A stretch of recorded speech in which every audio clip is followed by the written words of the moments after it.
مرحبا بكم في قناة أجيال تعلم الدارجة المغربية في درس جديد. درس اليوم كلمات مغربية مترجمة للعربية والإنجليزية. أشخاص وعائلة people and family. نقول بالدارجة خويا أو خاي، تعني my brother بالعربية أخي. أختي my sister بالإنجليزية my sister، باللغة العربية أختي، بالدارجة أختي.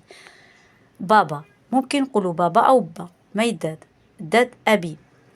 ماما أو ماما بالدارجة my mom باللغة العربية أمي مام أمي. صاحبي بالمفرد ميل مفرد my friend صديقي بالدارجة صاحبي. صاحبتي فيميل مؤنث my friend صديقتي باللغة العربية. راجل man رجل. امرأة woman امرأة بالدارجة امرأة باللغة العربية woman بالإنجليزية. ولد ممكن نقولوا ولد أو دري،